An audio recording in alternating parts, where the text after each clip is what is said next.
Have you ever wondered what the world would look like if the Nazis had won the Second World War?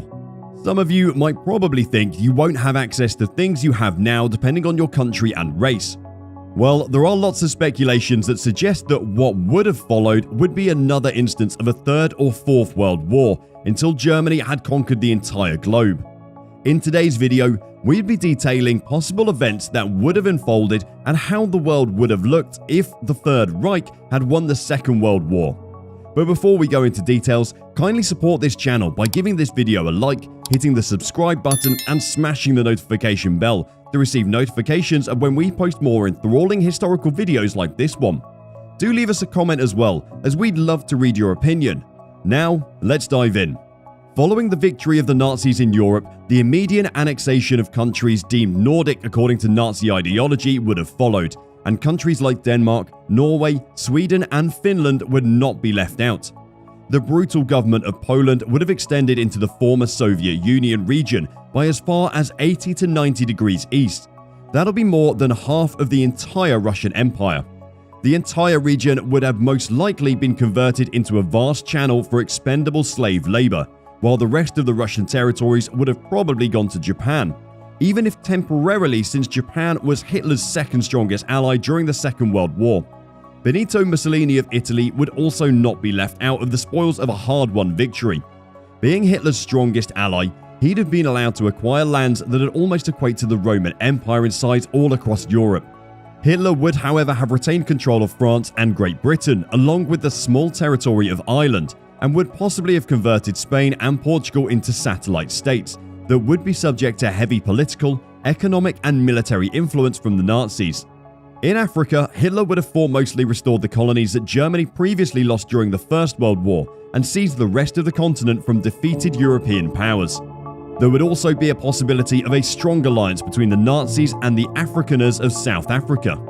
This would have been so because the Afrikaners were staunch racists like Hitler that embraced his ideologies and incorporated them into their way of life, and Hitler likewise envisioned a pro-Nazi South Africa, especially as the party's leading ideology remained the eradication of Jews and other subhumans in every region they controlled. It's not hard to imagine an African managerial caste reporting to Berlin and manned by Afrikaners, enforcing some kind of apartheid rule from the south regions of Madagascar to the Sahara. They also intended to eliminate Christianity and adopt a state policy of polygamy so that male survivors of wars that were expected to kill over 4 million German soldiers would be able to impregnate German women to stall the drop in population. Adolf Hitler considered his principal allies like Italy and Japan as partners of convenience. Italy, being a fascist state headed by Mussolini, might be allowed to rule its new empire permanently. But Japan, after doing the work of conquering China, the eastern half of the Soviet Union, Southeast Asia, Australasia and the Central Pacific, would eventually be conquered by the Nazis after the destruction of the United States. This would have been in perfect alignment with Hitler's grand agenda of world domination and unprecedented territorial expansion. Hitler also considered America and the American population as a race of mongrels, unable to pose a serious threat to Aryan military prowess and liable to destruction from within at any given moment. There are actually lots of historians who postulated that it was this kind of underestimation of the American race that led to the fall of the Nazis. As late as 1944, Hitler continued to see the British Empire as its most dangerous adversary in the West, failing to consider that the United States at the time was the one contributing most of the manpower, military tanks, aircraft and artillery in the European theatre of operations. By that time, American military aid was supporting the war effort of every nation fighting the Axis powers. This blindness and underestimation exposed the extent to which Hitler's racism dominated his worldview and monumental ignorance. Hitler's initial strategy was to conquer the whole of Western Europe before turning on the Soviet Union, which maintained a non-aggression pact with Germany right up to the Nazi invasion of 1941. Had all gone according to plan, the undivided might of the German army might have been enough to conquer Russia, and Hitler's vision of a Europe under Nazi Germany's control would have been very much actualized. But his strategy to conquer the world would have encountered a problem he never considered. Hitler assumed that the Japanese would continue to remain at war with the Chinese and the United States until he could gobble up allies.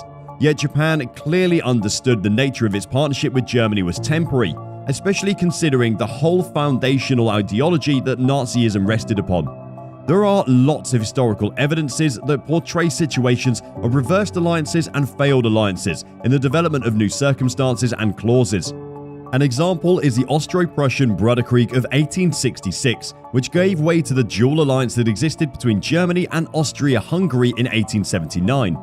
Italy, being the third member of the Central Powers in World War I, entered the war on the side of the Allies and later switched sides in the following Second World War.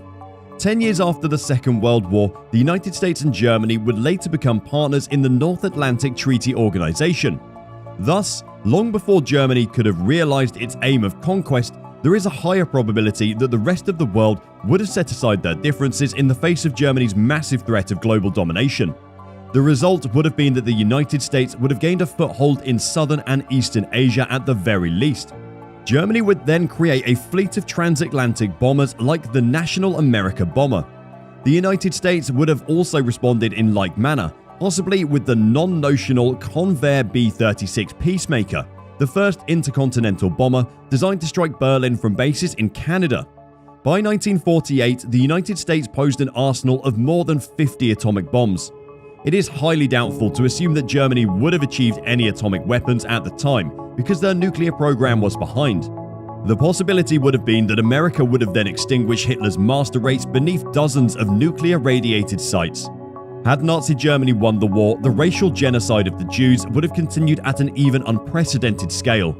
It is a well-known fact that the Nazis killed over 6 million European Jews as part of their anti-Semitic ideology to eradicate the evil race, as well as other vulnerable populations. The genocide of these races ended with the victory of the Allied forces' invasion of Germany at the end of the Second World War. Had Hitler and the Germans never lost, the program of organized mass elimination of Jews would have likely continued and even advanced to kill more of the Jewish people wherever they may be in any part of the world. As scary as the history of the Holocaust has been, it could have been even worse. The Holocaust Encyclopedia, published by the United States Holocaust Memorial Museum, puts the total Jewish population of Europe at an estimated 9.5 million. From these figures, another estimated 3.5 million Jews could have been killed if Hitler had won the war. The 9.5 million Jews cited in the Jews of the Soviet Union, of which tens of thousands lived on Russia's Chinese frontier. Hitler was serious about expanding the Nazi German Empire.